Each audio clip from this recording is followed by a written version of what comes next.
Hello गा hello guys, आज हम लौटे हैं दोबारा ग्रामर के साथ। आज हम ग्रामर में पढ़ेंगे part of speech. Part of speech part of speech means Hindi में क्या होता है, शब्द भेद। शब्द भेद जो होते हैं वो ज़्यादातर 8 प्रकार के होते हैं। वो कैसे होते हैं, आइए इस पर चर्चा करते हैं। देखिए, शब्द भेद यानी कि 8 प्रकार। इनमें 8 प्रकार कौन कौन से होते हैं? 8 प्रकार होते हैं। एक तो आपका क्रिया, वो संज्ञा, सर्वनाम, क्रिया, क्रिया विशेषण और पूर्व सर्ग, संबंध बोधक और विस्मयादि बोधक। ये 6 8 जो होते हैं ये आपके शब्द भेद हुए। अब शब्द भेदों, जो 8 प्रकार के शब्द भेद हैं, इनके आठों के बारे में अगर हम आगे अंदर से डीपली पढ़ें तो उससे हमको ज़्यादा बढ़िया समझ में आएगा। आइए शुरू करते हैं।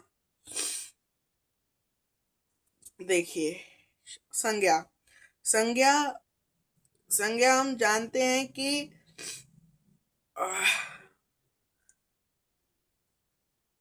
संज्ञा को हम जानते हैं कि संज्ञा जो है वो आपका सिंगम। संज्ञा जो है, संज्ञा एक वो संज्ञा जो नाम, जाति या किसी चीज, किसी स्थान, चीज, वस्तु और नाम, स्थिति, गुण, बोध, जाति, इसका जो बोध कराते हो वह चीज संज्ञा कहलाती है। संज्ञाओं के और अर्थ प्रकार होते हैं, जैसे कि अ, संज्ञाओं के जो प्रकार हुए वो 5 प्रकार के होते हैं। देखिए, संज्ञा के जो भेद होते हैं वह 5 प्रकार के होते हैं। अब जो 5 प्रकार के भेद होते हैं, अगर उनकी बात करें तो पहला आपका पहला भेद हुआ व्यक्तिवाचक संज्ञा। व्यक्तिवाचक संज्ञा, इससे हमें क्या समझ में आ जाए कि किसी विशेष व्यक्ति या स्थान या वस्तु का बोध कराती है। अगर हम बात करें किसी विशेष व्यक्ति की, तो मेरा नाम ईशान है। मेरा नाम ईशान है, मतलब इस इंसान ईशान नाम से खाली मैं इकलौता इंसान हूँ अभी प्रेजेंट में। और आगे और नाम के भी हो सकते हैं, पर अभी मैं हूँ। आपका नाम चिराग ले लेते हैं, तो अगर मैं बोलूँ चिराग तुम क्या करे हो, तो आपका ही नाम आएगा चिराग। और फिर जातिवाचक बात करते हैं, तो यहाँ पे बहुत सारे बच्चे बैठे हैं। अब बच्चे, बहुत सारे बच्चे हैं। अब हम किस बच्चे के बारे में बात कर रहे हैं हम ये नहीं कह सकते, पर अगर हम ये बोलें कि चिराग यहाँ पर बैठा है, चिराग यहाँ पर बैठा है, तो चिराग ही खड़ा होगा, ना कि और कोई बच्चा खड़ा होगा। जैसे कि एक बार एक जगह एक क्लास है, उसमें 5 बालक बैठे हैं। कौन कौन? चिराग, निशांत, ईशान, शिवांश और राम।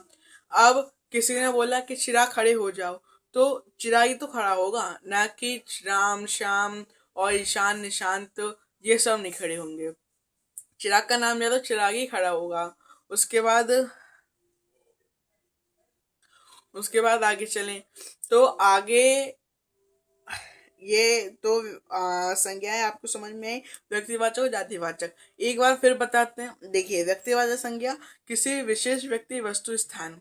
अभी हमने व्यक्ति के बारे में बात की, अब वस्तु के बारे में, स्थान के बारे में बात करते हैं। देखिए, स्थान, जैसे कि मैं बोलूं ताजमहल, मुझे ताजमहल जाना है, तो ताजमहल जो है वह एक वही एक विशेष नाम हुआ। अगर मैं बोलूं कि मुझे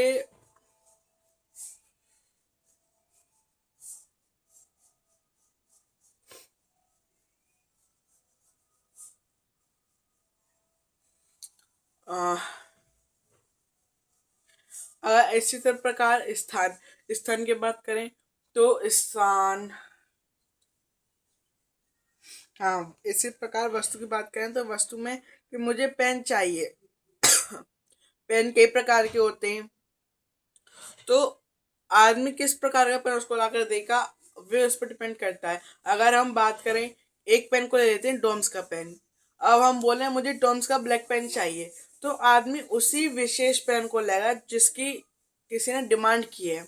इस प्रकार से जो होते हैं वह व्यक्तिवाचक संज्ञा होते हैं। अब जातिवाचक पे वस्तु ले, तो मुझे पेन चाहिए, मुझे पेन लाके दो। अब जब उसने ये बोल दिया कि मुझे पेन लाके दो, तो पेन, पेन क्या हुआ?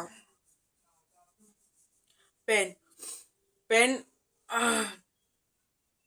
पेन वही तो हुआ कि हाँ, पेन, मुझे पेन लाके दो। ना उसने ये बताया कौन सा पेन चाहिए, किस कलर का पेन चाहिए। पेन के बहुत कलर आते हैं, black, blue, red, yellow, green, और बहुत कलर आते हैं। अब उसने पेन का कलर नहीं बताया, कोई आदमी ब्लैक पेन ले आया, फिर वो उससे बोल रहा है कि मुझे ब्लैक पेन नहीं ब्लू पेन चाहिए था। तो उसमें उस व्यक्ति की क्या गलती? उस जो बताने वाले की तो गलती रही, क्योंकि उसने जातिवाचक में बताया था। अगर व्यक्तिवाचक में बताता तो वह वही पेन लाता। वो बोलता अगर मुझे नीला पेन चाहिए, तो व्यक्ति उसे नीला पेन ला के देता।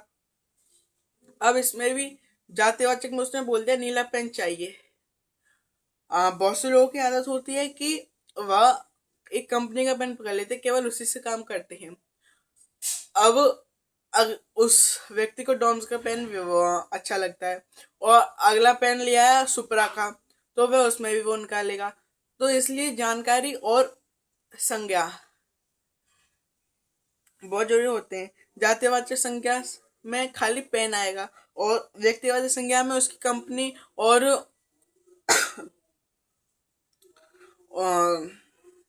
व्यक्तिवाचक में उसकी कंपनी, उसकी पूरी जानकारी आ जाएगी, जो उसकी विशेषताएं हैं।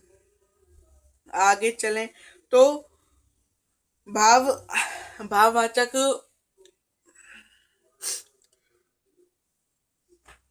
भाववाचक संज्ञाएं आती हैं।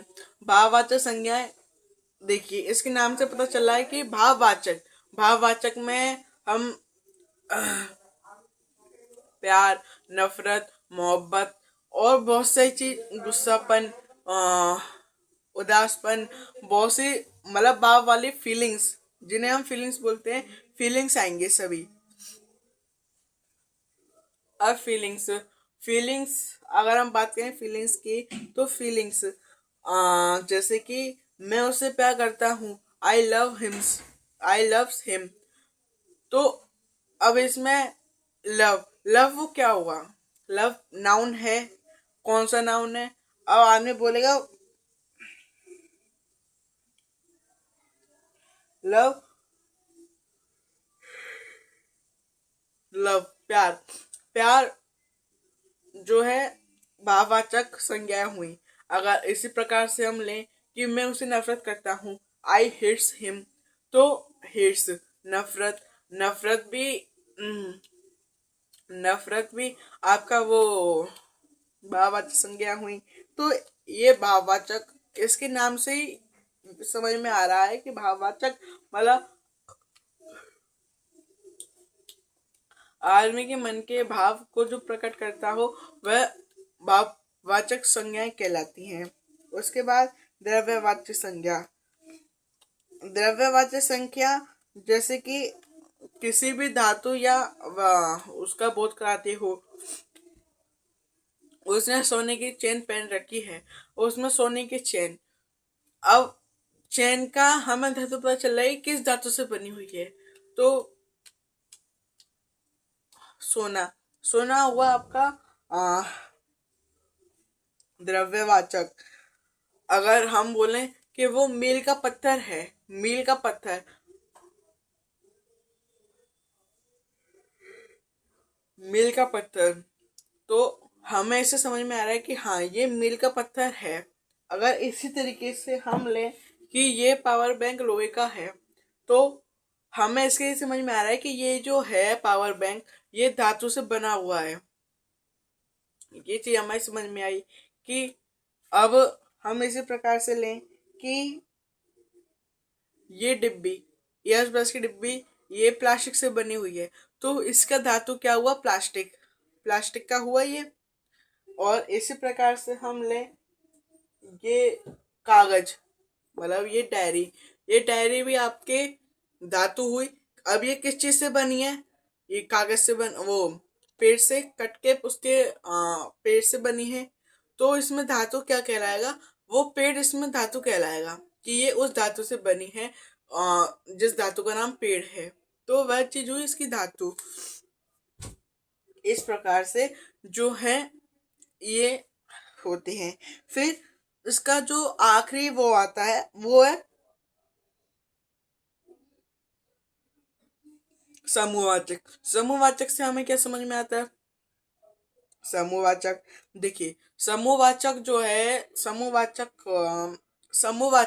समूह, समूह मतलब ग्रुप। ग्रुप, और ग्रुप में क्या होता है? ग्रुप में खाली एक व्यक्ति तो होता नहीं है, बहुत चीजों का ग्रुप होता है। जैसे चींटी ग्रुपों में काम करते हैं, आर्मी सोल्जर्स वह भी ग्रुप में काम करते हैं, पुलिस सोल्जर्स पुलिस के भी सैनिक ग्रुप में काम करते हैं। और जैसे कोई आदमी उस पे आंदोलन पे बैठा है, तो वह अकेला आदमी बैठेगा नहीं, सब साथ ग्रुप में मिलकर बैठेंगे। तो वह चीज समूहवाचक क्रिया में आती है, समूहवाचक संज्ञाओं में आती है। अगर हम बात करें कि वह हर्बल लाइफ की टीम समूह में अलग अलग जाकर व्यक्तियों का चेकअप कर रही है, तो वह एक टीम है। किस कंपनी की टीम है? हर्बल लाइफ की। तो वो हर्बल लाइफ की टीम अलग अलग जगह जाके काम कर रही है। अब टीम, अब हमारे पास एक नया शब्द आया, टीम। टीम, टीम मतलब सब मिलजुल कर जो काम कर रहे हैं वो चीज। टीम जहाँ पे आता है वह चीज समूहवाचक संज्ञा कहलाती है। अब टीम बहुत जगह आ सकती है कि किसी व्यक्ति की टीम ने जैसे कि हमारे क्रिकेट में बहुत सारी टीम है, आरसीबी है, सीएसके है, और बहुत सी टीम है सीएसके, आरसीबी, और मुंबई टीम। अब आरसीबी है, आरसीबी में लीडर जो है वह विराट कोहली है। तो लीडर या कैप्टन,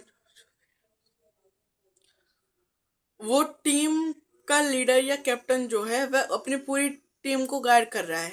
वह चीज हुई क्रिकेट की टीम और फुटबॉल की टीम। इस तरीके से टीम में जो वर्क होता है उसको हम कह सकते हैं समूहवाचक, समूहवाचक संज्ञाएं। अब आगे बढ़ते हैं। ये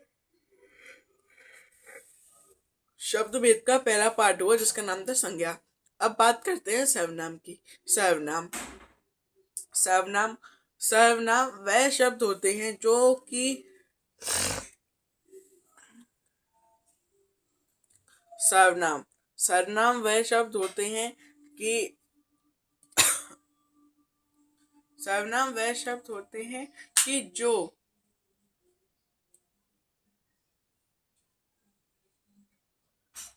सर्वनाम वह शब्द हुए जो कि आपके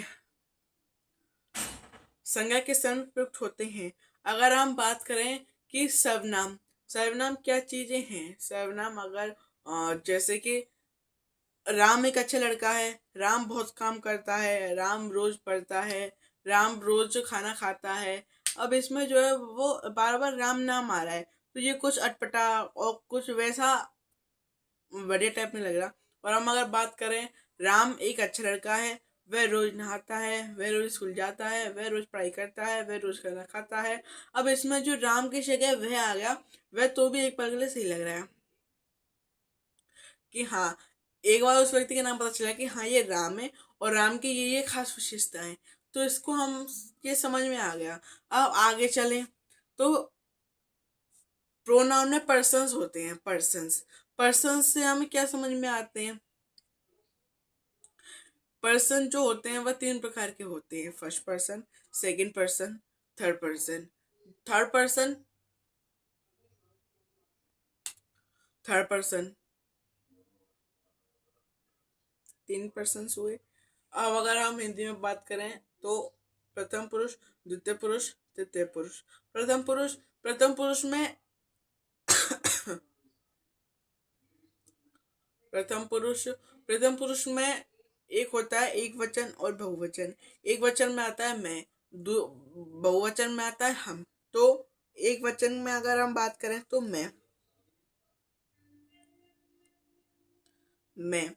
मैं उधर जा रहा हूँ, या मैं खाना खा रहा हूँ, मैं नहाने जा रहा हूँ। ऐसे बहुत से शब्द होते हैं। और हम यहाँ जा रहे हैं, हम वहाँ जा रहे हैं, हम खाना खा रहे हैं, हम नहा रहे हैं, हम पानी पी रहे हैं। तो ये जो शब्द हुए वह हम में आ गए। इसी प्रकार से बहुत से शब्द होते हैं। अब देखिए, अगर अब हम बात करें तो जैसे कि अब इनकी जो सहायक क्रिया है वो क्या होंगी। एक चीज ये भी आती है सहायक क्रिया। सहायक क्रिया की अगर हम बात करें तो मैं की सहायक क्रिया हुई हूँ, मीन्स एम। जैसे I am going to here, I am going to there, I am going to where, वो वेयर एम आई गोइंग, या I am not going to Delhi.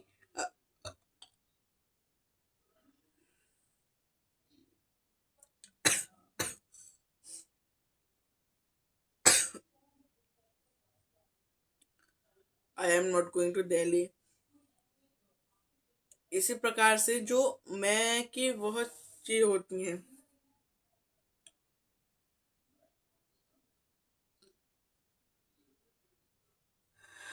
अगर देखिए प्रेजेंट कंटिन्यूअस में एम जरूर आता है। और जो टेंस वाले वो नहीं होते या इंफॉर्मेटिव जो वो होते हैं, उनमें उनमें बी एम ही आएगा। जैसे कि आई इज फूड, मैं खाना खाता हूँ। आई। अब हम टेंस बाय टेंस अगर इनकी प्रोनाउन के person by person helping verb जानने की बात करें तो आइए बात करते हैं विषय पर। देखिए फर्स्ट पर्सन जिसमें सिंगुलर में आई और प्लूरल में वी आया। प्रेजेंट इंडेफिनिट, प्रेजेंट इंडेफिनिट का स्ट्रक्चर क्या हुआ आप हमारे पिछली वीडियो में भी देख सकते हैं। उसमें हमने टेंस के बारे में बात किए थे, या टेंस पढ़े थे आप ये भी कह सकते हैं। तो देखिए प्रेजेंट सिंपल का स्ट्रक्चर जो है वो आपका सब्जेक्ट प्लस वर्ब की first form plus S S plus object. Okay. अब जब हम जानते हैं, अब इसमें कोई हेल्पिंग वर्ब नहीं है, पर हेल्पिंग वर्ब तो नहीं है, पर इसमें एस और ई एस है। अब ये जो एस और ई एस है वह किस लिए आया है हमको ये नहीं पता।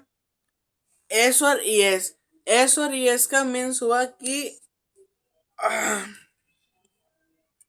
एस और ई एस, इसका मतलब हुआ एस और ई एस जो कि थर्ड पर्सन सिंगुलर के साथ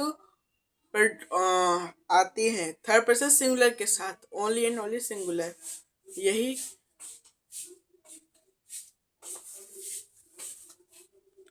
थर्ड पर्सन सिंगुलर के साथ आते हैं। अब हम इसमें ये भी कह सकते हैं कि थर्ड पर्सन सिंगुलर, जैसे कि he is the food, he is going to Delhi,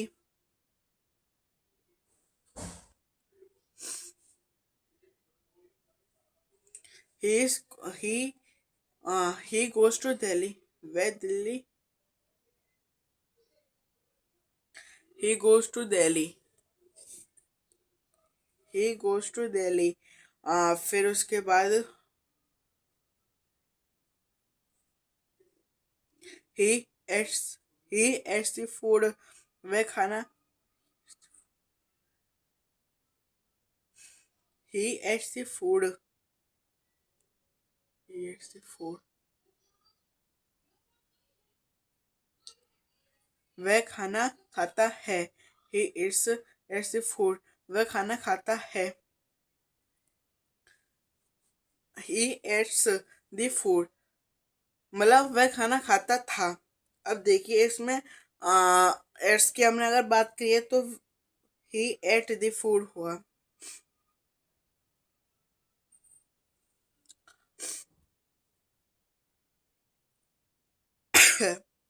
अब बात करें इससे आगे की, तो आगे हम चलते हैं कि सेकंड पर्सन सिंगुलर के साथ जो आता यूज होता है